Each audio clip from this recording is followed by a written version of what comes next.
Bismillahirrahmanirrahim. Assalamualaikum warahmatullahi wabarakatuh. Salam sejahtera bagi kita semua. Perkenalkan, nama saya Putri Regina Puana. Saya dari kelas A Prodi Pendidikan Kimia semester 1 tahun ajaran 2020-2021. Puji syukur saya panjatkan kehadirat Allah Subhanahu wa Ta'ala karena atas izin, kuasa serta hidayahnya lah saya dan Siti Istiqomah Gole dari kelas A Pendidikan Kimia tahun ajaran 2020-2021 dapat menjabarkan materi kami. Terima kasih juga kami ucapkan kepada dosen pengampuh mata kuliah wawasan budaya Ibu Dr. Fatma A.R. Umar MPD yang telah memberikan tugas ini kepada kami sehingga kami dapat menambah wawasan kebudayaan kami. Untuk itu, judul materi presentasi kami yaitu hubungan budaya dengan ilmu-ilmu lainnya. Untuk lebih jelasnya, silahkan simak video berikut ini. Baik, Assalamualaikum warahmatullahi wabarakatuh. Terima kasih atas waktu dan kesempatan yang telah diberikan kepada kelompok kami. Hari ini kami akan membawakan materi tentang hubungan budaya dengan 8 aspek, yaitu yang pertama, hubungan budaya dengan ilmu pengetahuan dan teknologi. Yang kedua, hubungan budaya dengan lingkungan hidup. Yang ketiga, hubungan budaya dengan ekonomi. Yang keempat, hubungan budaya dengan ilmu hukum. Yang kelima, hubungan budaya dengan adat. Yang keenam, hubungan budaya dengan arkeologi. Yang ketujuh, hubungan budaya dengan geologi. Serta yang kedelapan, hubungan budaya dengan ilmu anatomi. Sebelum memasuki materi, sebaiknya kami akan memperkenalkan diri dulu. Perkenalkan, nama saya Putri Regina Puana, NIM 4414-219. Saya dari kelas A Pendidikan Kimia. Perkenalkan, nama saya Siti Istiqomah Gole, NIM 4414-227 dari kelas A Prodi Pendidikan Kimia. Langsung saja kita ke materi. Untuk hubungan budaya dengan ilmu pengetahuan dan teknologi, ilmu dan teknologi ini merupakan bagian dari kebudayaan. Kebudayaan sendiri terdiri atas banyak nilai, yaitu politik, nilai sosial, ekonomi, nilai ilmu, nilai religi, dan nilai teknologi. Hubungan kebudayaan dengan ilmu dan teknologi ini, ketiganya memiliki hubungan dialektis yang sangat kuat. Dengan ilmu pengetahuan yang selalu berkembang dari zaman ke zaman, dapat memunculkan teknologi yang canggih seperti sekarang. Tentunya dalam pembentukan budaya, kemajuan ilmu dan teknologi ini dapat menimbulkan dampak, baik itu dampak positif maupun dampak negatif. Salah satu dari dampak positif pembentukan budaya yaitu semakin berkembangnya daya pikir seseorang atau individu dalam suatu bidang. Sedangkan dampak negatifnya yaitu penyalahgunaan media teknologi sebagai sarana pencarian hal-hal yang tidak ada hubungannya dengan ilmu pengetahuan. Hal ini dapat membentuk kebudayaan yang rendah akan moral dan sumber daya manusia yang bobrok dan tidak berkualitas sedikitpun. Bahkan hal tersebut akan membuat kebudayaan yang dimiliki masyarakat Indonesia memudar. Nah, dari dua dampak di atas dapat disimpulkan bahwa pengaruh ilmu dan teknologi pada pembentukan kebudayaan ini tergantung dari kemampuan kita sendiri atau kemampuan individu dalam melihat dan menilai.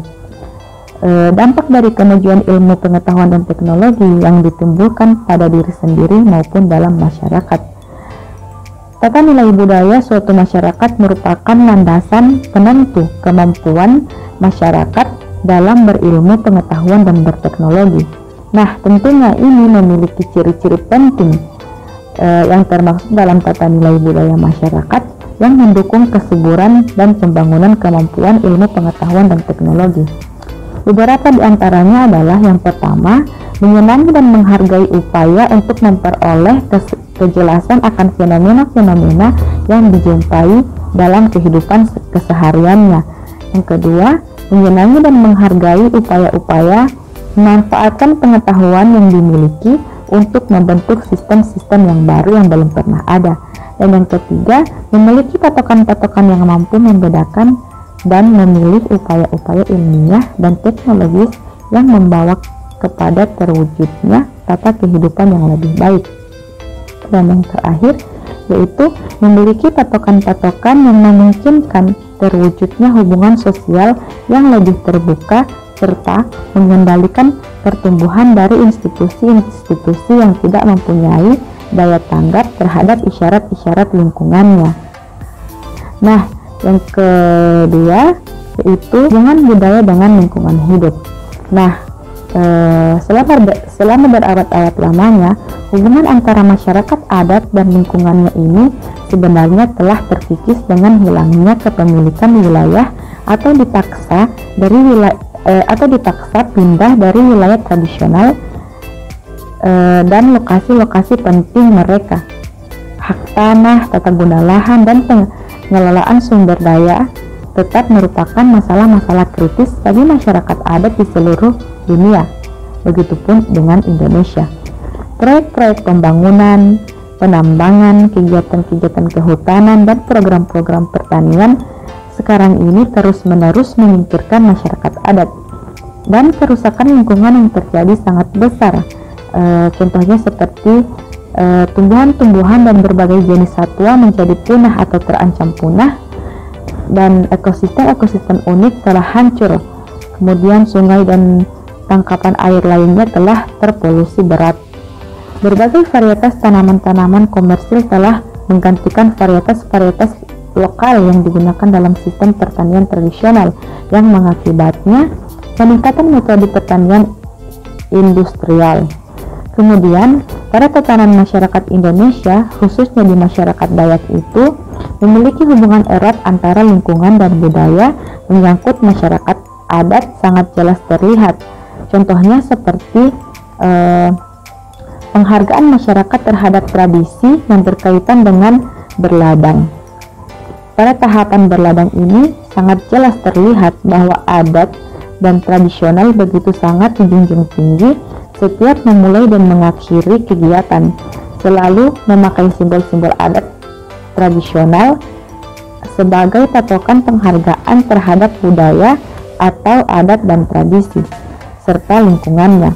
Dan yang kedua itu masyarakat adat sangat menghargai lingkungan dan budaya dalam kehidupan mereka sehari-hari, apalagi itu berkaitan dengan kebiasaan dan rutinitas mereka. Penghargaan terhadap lingkungan alam atau hutan dan tentunya sangat berkaitan. Yang ketiga itu lingkungan dan budaya tidak dapat dipisahkan dari masyarakat. Contohnya yaitu terdapat pada masyarakat Dayak. Mengapa dikatakan demikian? Karena salah satu alasannya adalah peran lingkungan dan budaya sangat besar dalam kehidupan dan keberlangsungan hidup masyarakat Dayak tersebut. Dan hal ini sebagai simbol penghargaan terhadap lingkungan dan budaya sebagai napas dan hidup tempat berpijak mereka. Saat ini kondisi lingkungan semakin memprihatinkan, alam dan lingkungan semakin rusak, budaya semakin terkikis oleh perkembangan zaman, serta harapan satu-satunya sekarang adalah tinggal bagaimana kita semua kaum muda atau penerus bangsa ini untuk selalu menjunjung tinggi nilai budaya dan selalu tanggap terhadap apa yang kita dapatkan. Sebelum terlambat, buktikanlah sekecil apapun itu, lingkungan dan budaya akan menghargai kita apabila kita menghormati mereka juga. Bukan begitu? Kemudian yang ketiga itu hubungan budaya dengan ekonomi. Sebenarnya ekonomi ini sangat berperan terhadap budaya yang berkembang di suatu daerah. Jika dalam suatu daerah yang penduduknya mempunyai ekonomi lemah, maka pasti daerah tersebut mempunyai budaya yang tidak berhubungan dengan sesuatu hal yang disebut membuang-buang uang.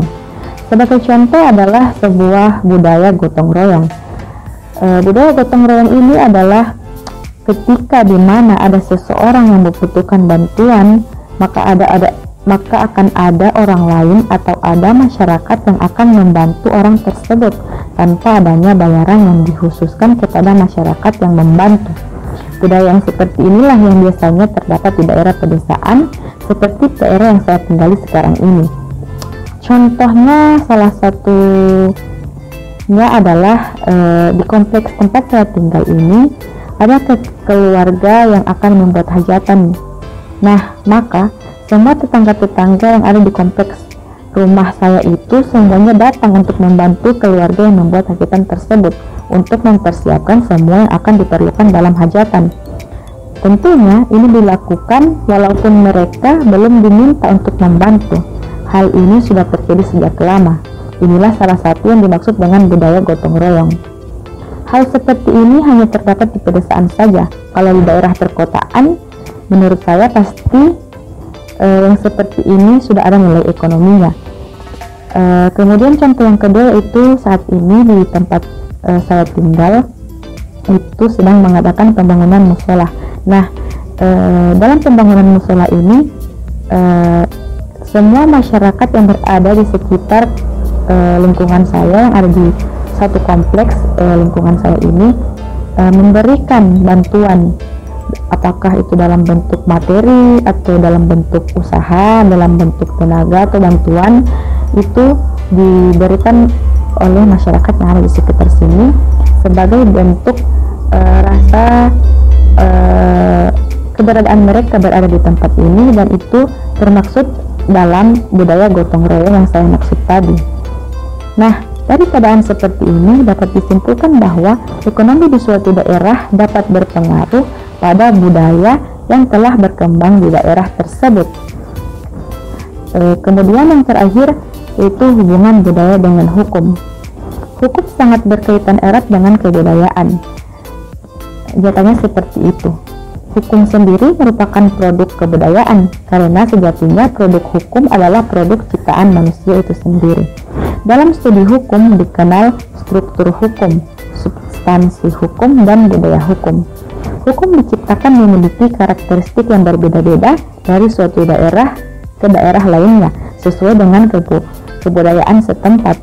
Artinya, kebudayaan berbentuk hukum, dan menurut Profesor Jip, hukum itu bukanlah skema yang final, tetapi terus bergerak sesuai dengan dinamika dan perkembangan zaman umat manusia itu sendiri. Artinya, hukum akan terus berubah sesuai dengan perkembangan zaman dan dinamika manusia ini terlahir dalam proses kebudayaan yang berbeda. Nah, kebudayaan yang terdapat dalam masyarakat terlibat dalam hal pembentukan hukum. Di Indonesia ini dikenal adanya masyarakat hukum adat yang jumlahnya sangat banyak. Perkembangan kebudayaan dan hukum menciptakan suatu subjek hukum yang bernama hukum adat. Kita mengenal konsep hukum sebagai bentuk dari peraturan-peraturan, baik tertulis maupun tidak tertulis, yang hadir dalam masyarakat. Peraturan-peraturan ini mengandung norma dan nilai di dalamnya. Kebudayaan hukum juga bersumber dari kekuasaan karena setiap sanksi yang dibuat di dalam hukum tidak dapat terlepas dari ikut campur peran penguasa. Baik, itulah materi dari saya, dan selanjutnya akan dilanjutkan oleh rekan saya yaitu Siti Istiqomah Ngole. Untuk Siti Istiqomah, waktu dan tempat dipersilahkan. Baik, saya akan melanjutkan presentasi teman saya, Putri Regina Puana. 4 materi selanjutnya, yang pertama, hubungan budaya dengan adat. Pertama-tama, kita tinjau dulu pengertian dari budaya dan adat. Kata kebudayaan berasal dari kata Sanskerta yaitu budaya, yang berarti akal atau budi. Kemudian, kata adat istiadat berasal dari bahasa Arab yaitu adatu, yang berarti suatu kebiasaan.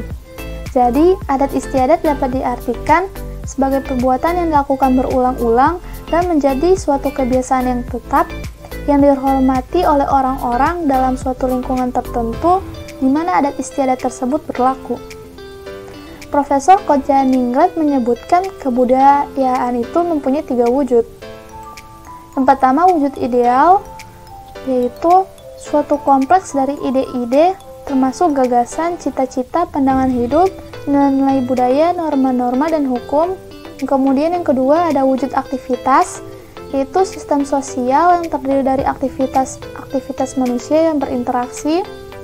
Dan yang terakhir ada wujud fisik yang terdiri dari keseluruhan total hasil dari aktivitas atau karya manusia dalam masyarakat yang sifatnya paling konkret dan berupa benda-benda atau hal-hal yang dapat diraba, dilihat, dan difoto. Ketiga wujud ini terurai dalam kenyataan kehidupan masyarakat yang tentunya tak terpisah satu dengan yang lainnya. Tampaklah sudah bahwa adat adalah bagian dari kebudayaan yang berwujud ideal. Adat atau sistem budaya ini adalah yang memberikan pedoman, arah, serta menjiwai masyarakat pendukung kebudayaan. Di samping keterkaitannya dengan kebudayaan, masih ada yang mempengaruhi adat, yaitu tradisi dari masyarakat di mana adat itu tumbuh. Tradisi di sini adalah unsur asli yang dimiliki masyarakat yang diwariskan secara turun-temurun. Oleh karena itu, sekarang dapat dikatakan bahwa kebudayaan dan tradisi adalah dua unsur yang mempengaruhi adat istiadat. Jadi, ada apa hubungan budaya dengan hukum adat? Ya, ada hubungan yang erat. Yang dimaksud hubungan erat di sini adalah bagaimana budaya dapat menghasilkan hukum adat yang berlaku di masyarakat. Istilahnya itu, si budaya ini sebagai seorang ibu dan hukum adat ini sebagai seorang anak. Jadi, ibu dan anak itu kita ketahui tidak dapat dipisahkan satu dengan yang lainnya. Selain itu, hukum adat yang terbentuk dalam masyarakat itu tergantung pada budaya dalam masyarakat itu sendiri. Tergantung juga pada masyarakat. Untuk masyarakat yang fanatik dengan budaya yang dianutnya, maka akan semakin kuat hukum adat yang berlaku di dalamnya. Begitupun sebaliknya, jika masyarakat yang menganut budaya itu sama sekali tidak peduli, maka hukum adat yang berlaku akan menjadi lemah. Selanjutnya, yang kedua, materi tentang hubungan budaya dengan arkeologi. Pertama-tama, kita pelajari dulu pengertian dari arkeologi. Kata arkeologi berasal dari bahasa Yunani, yaitu archaeo dan logos. Archaeo yang berarti kuno dan logos yang berarti ilmu. Jadi, arkeologi dapat diartikan sebagai ilmu tentang sejarah budaya yang melalui kajian sistematis dari materi data. Berdasarkan kajian sistematis meliputi penemuan, dokumentasi, analisis, dan interpretasi artefak.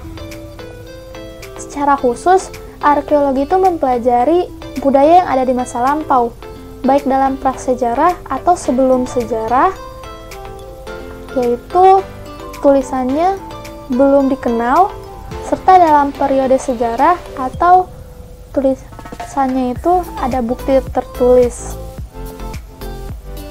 Karena mengandalkan peninggalan yang ada di masa lalu, hal ini perlu pelestarian benda purbakala seperti sumber data.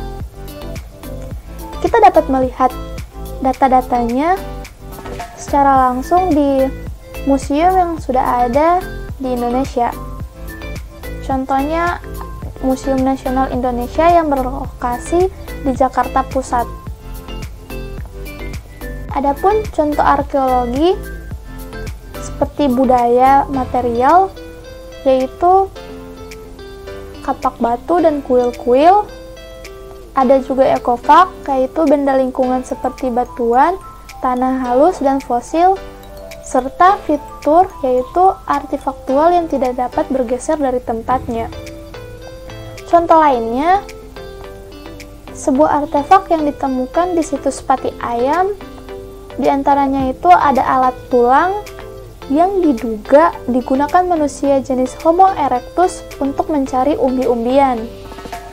Arkeolog juga menemukan kapak purba yang menunjukkan bahwa manusia yang mendiami situs Pati Ayam saat itu memiliki peradaban yang tinggi. Jadi dapat disimpulkan, arkeologi sangat berkaitan erat dengan budaya, di mana tanpa adanya arkeologi, kita tidak dapat mengetahui budaya yang ada pada zaman dahulu kala. Yang ketiga, materi tentang hubungan budaya dengan geologi. Pertama-tama, kita tinjau dulu apa itu geologi. Kata geologi berasal dari bahasa Yunani, yaitu geo dan logos. Geo yang berarti bumi dan logos yang berarti ilmu.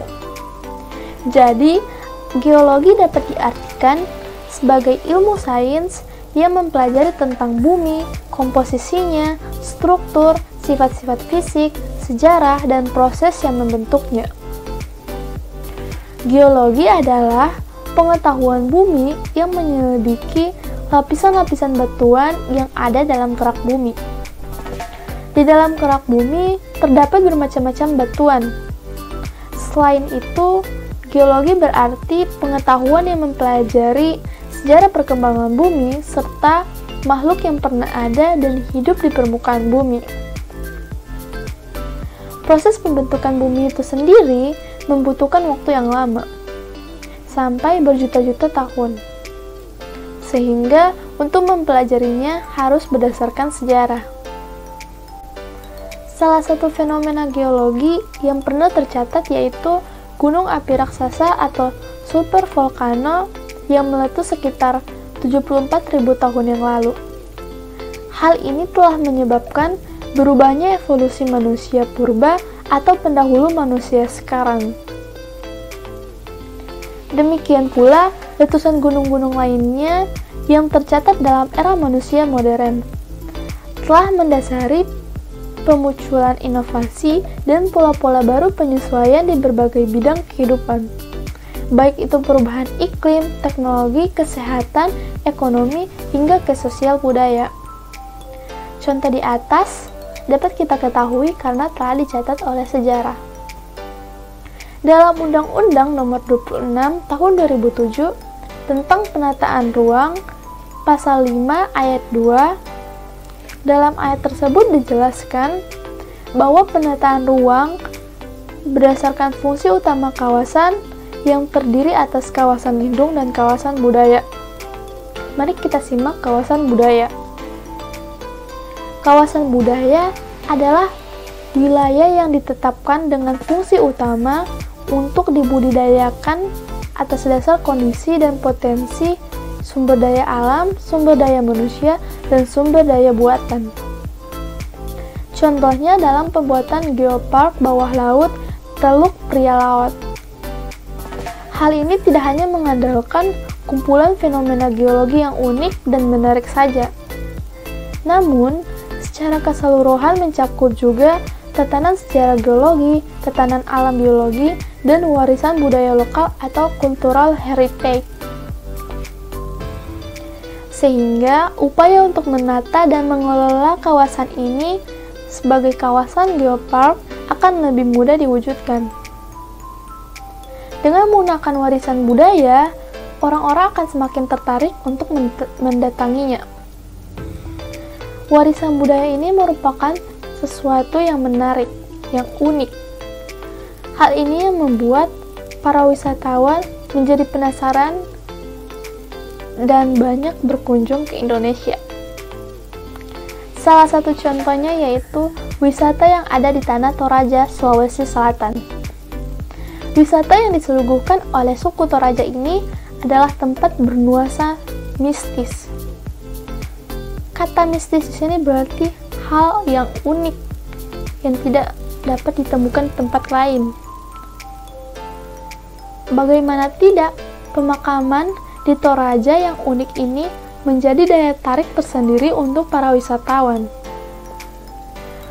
Ada pemakaman dalam goa, pemakaman gantung, pemakaman batu ukir, dan pemakaman lainnya yang menjadi tempat wisata yang paling banyak dikunjungi wisatawan lokal maupun wisatawan mancanegara. Dari tadi kita berbicara tentang sejarah. Sejarah merupakan hal yang paling penting dalam geologi. Dengan sejarah, kita dapat mempelajari bagaimana perkembangan budaya dari tahun ke tahun. Oleh karena itu, budaya berkaitan erat dengan geologi yang saling menunjang satu sama lainnya. Dan yang terakhir, materi tentang hubungan budaya dengan ilmu anatomi.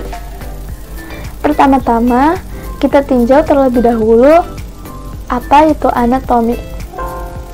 Kata anatomi berasal dari bahasa Yunani, yaitu anatomia yang berarti memotong.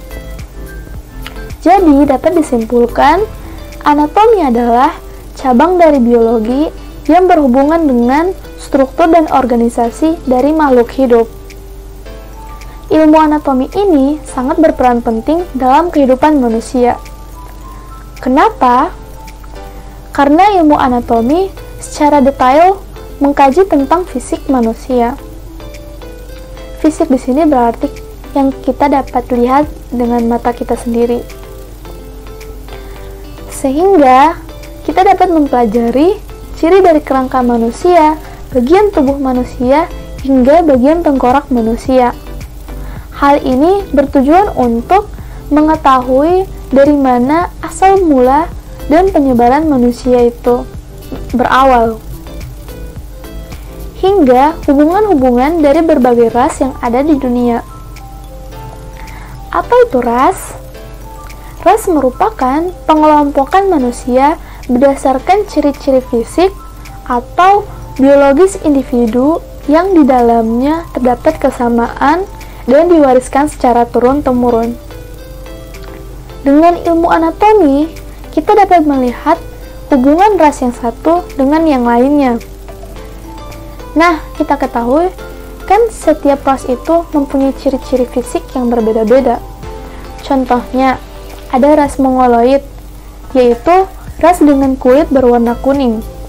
Kita sebagai orang Indonesia yang berada di kawasan Asia termasuk dalam golongan ini. Kemudian ada ras Negroid, yaitu ras dengan kulit berwarna hitam. Yang termasuk golongan ini yaitu orang Afrika. Kemudian ada ras Kaukasoid, yaitu ras dengan kulit berwarna putih.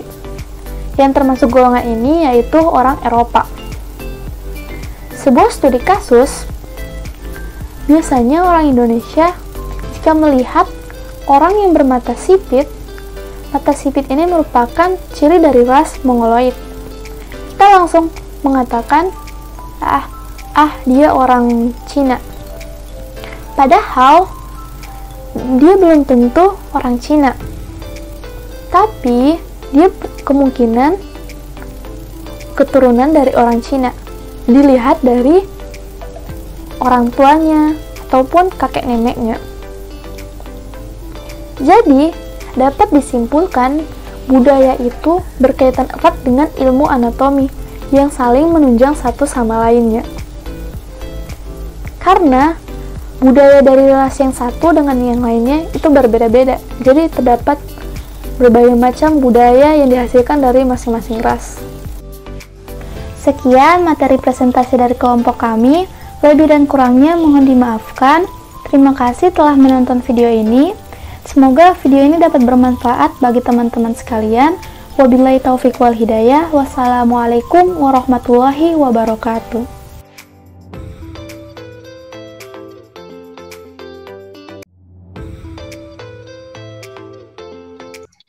Izin bertanya, moderator izin bertanya. Yang pertama, Saudara Siti Aisyah Ibrahim dulu tuh yang mengajukan pertanyaannya. Silahkan. Assalamualaikum warahmatullahi wabarakatuh. Saya ingin bertanya mengenai adat istiadat.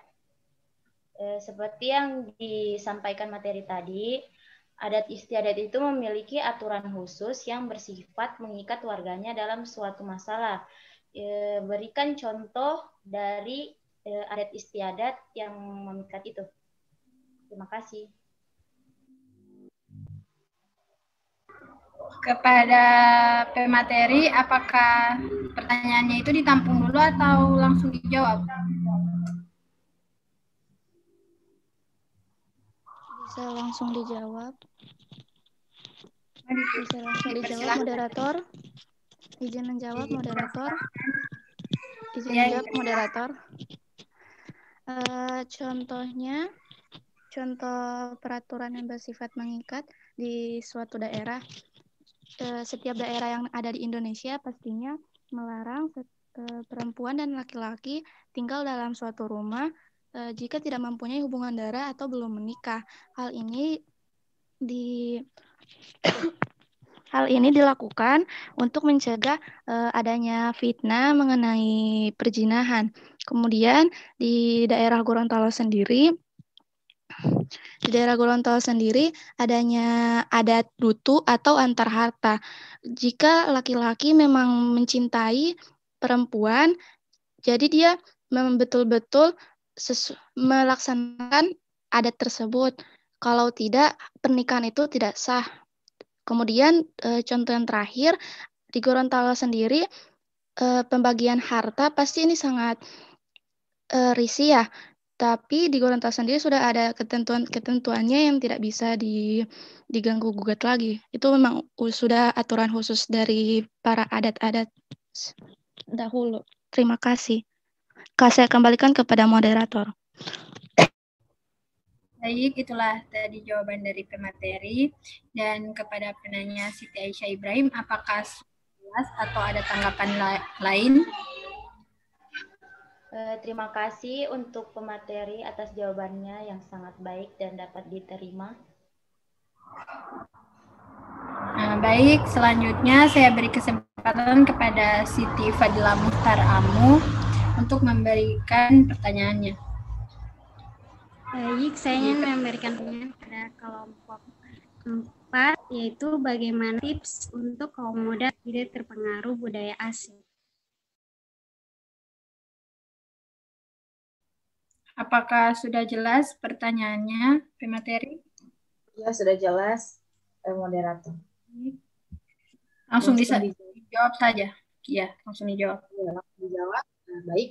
Kan yang kita ketahui bahwa globalisasi ini mempunyai dampak yang sangat besar terhadap tradisi dan budaya. Kontak budaya melalui media massa itu menyadarkan dan memberikan informasi tentang keberadaan nilai budaya lain yang dimiliki dan dikenal selama ini. Kemudian betapa malunya ketika kita sebagai pemuda Indonesia tapi kita terpengaruh dan terpedaya dengan adanya pengaruh budaya dari barat ataupun budaya asing. Padahal kita mempunyai beragam kebudayaan yang seharusnya kita lestarikan. Oleh karena itu, cara agar supaya ini globalisasi tidak merubah tradisi-tradisi ataupun kebudayaan yang kita miliki, ada beberapa tips, yaitu yang pertama, kita sebagai kaum muda itu perlu berperan aktif dalam pelestarian budaya daerah masing-masing dan budaya bangsa pada umumnya. Kemudian yang kedua, kita juga perlu mengadakan seleksi terhadap berbagai berita, hiburan, dan informasi yang diberikan agar tidak menimbulkan pergeseran tradisi dan budaya. Kemudian yang ketiga, kita juga harus berhati-hati dalam meniru ataupun menerima kebudayaan baru, sehingga pengaruh globalisasi di negara kita ini tidak terlalu terpengaruh. Kemudian yang keempat juga, marilah kita jaga dan lestarikan budaya nenek moyang kita jangan sampai hilang. Karena kesenian ini adalah kekayaan yang tidak ternilai harganya dan tidak dimiliki oleh bangsa-bangsa lain. Oleh sebab itu, sebagai generasi muda yang merupakan pewaris budaya bangsa, hendaknya kita memelihara kebudayaan kita demi masa depan anak cucu kita di kemudian hari nanti, khususnya bagi kita yang para remaja Indonesia. Marilah kita juga bersama-sama melestarikan kebudayaan nenek moyang ini, jangan sampai dirabut kembali dan dengan negara lain buktikan pada dunia bahwa negara kita ini adalah negara yang kaya akan budaya. Terima kasih. Hanya itu yang dapat saya sampaikan. Saya kembalikan ke moderator. Baik, itulah tadi jawaban dari pemateri. Dan kepada Saudari Siti Fadila Muhtar Amu, apakah sudah jelas atau ada tanggapan lain? Dipersilahkan. Moderator sudah sangat jelas. Terima kasih. Kepada teman-teman, ada lagi yang ingin bertanya? Izin bertanya, moderator. Persilahkan. Langsung saja pada pertanyaannya. Pertanyaan saya, bagaimana cara kita untuk melestarikan budaya daerah di daerah kita masing-masing? Sekian pertanyaan dari saya. Dikembalikan ke moderator. Baik, kira-kira dari kelompok 5 siapa yang akan menjawab? Baik, saya akan menjawab pertanyaan dari Alfiandi. Banyak cara kita sebagai generasi muda atau generasi milenial yang dapat kita lakukan dalam melestarikan budaya yang ada di daerah kita maupun budaya yang ada di negara kita. Cara yang paling mudah yaitu kita harus rajin mempelajari berbagai macam budaya daerah yang ada di daerah tempat kita tinggali. Selain itu, cara yang dapat kita lakukan yaitu dengan men-sharing budaya daerah kita, dimulai dari lingkup terkecil seperti kepada adik-adik kita ataupun tetangga kita yang masih awam mengenai budaya yang ada di daerah kita. Adapun beberapa cara yang dapat kita lakukan untuk melestarikan kebudayaan kita, yaitu yang pertama, kita harus mau mempelajari berbagai macam budaya ataupun kesenian tradisional dari berbagai macam daerah, terkhusus daerah yang kita tinggali dan umumnya daerah-daerah di Indonesia. Kemudian kita juga dapat turut serta dalam berbagai macam kegiatan yang memiliki unsur budaya daerah maupun budaya bangsa di dalamnya. Misalnya seperti kegiatan karnaval atau pagelaran budaya lokal dan lain sebagainya. Kemudian yang terakhir, kita juga dapat mengajarkan ataupun men-sharing budaya daerah dan budaya bangsa kita kepada penerus, misalnya kepada adik-adik kita. Demikian yang dapat saya sampaikan, saya kembalikan ke moderator. Apakah sudah jelas jawaban dari pemateri? Iya, sudah jelas, bisa diterima. Terima kasih. Baik, mungkin teman-teman yang lain ada yang masih ingin bertanya, dipersilahkan.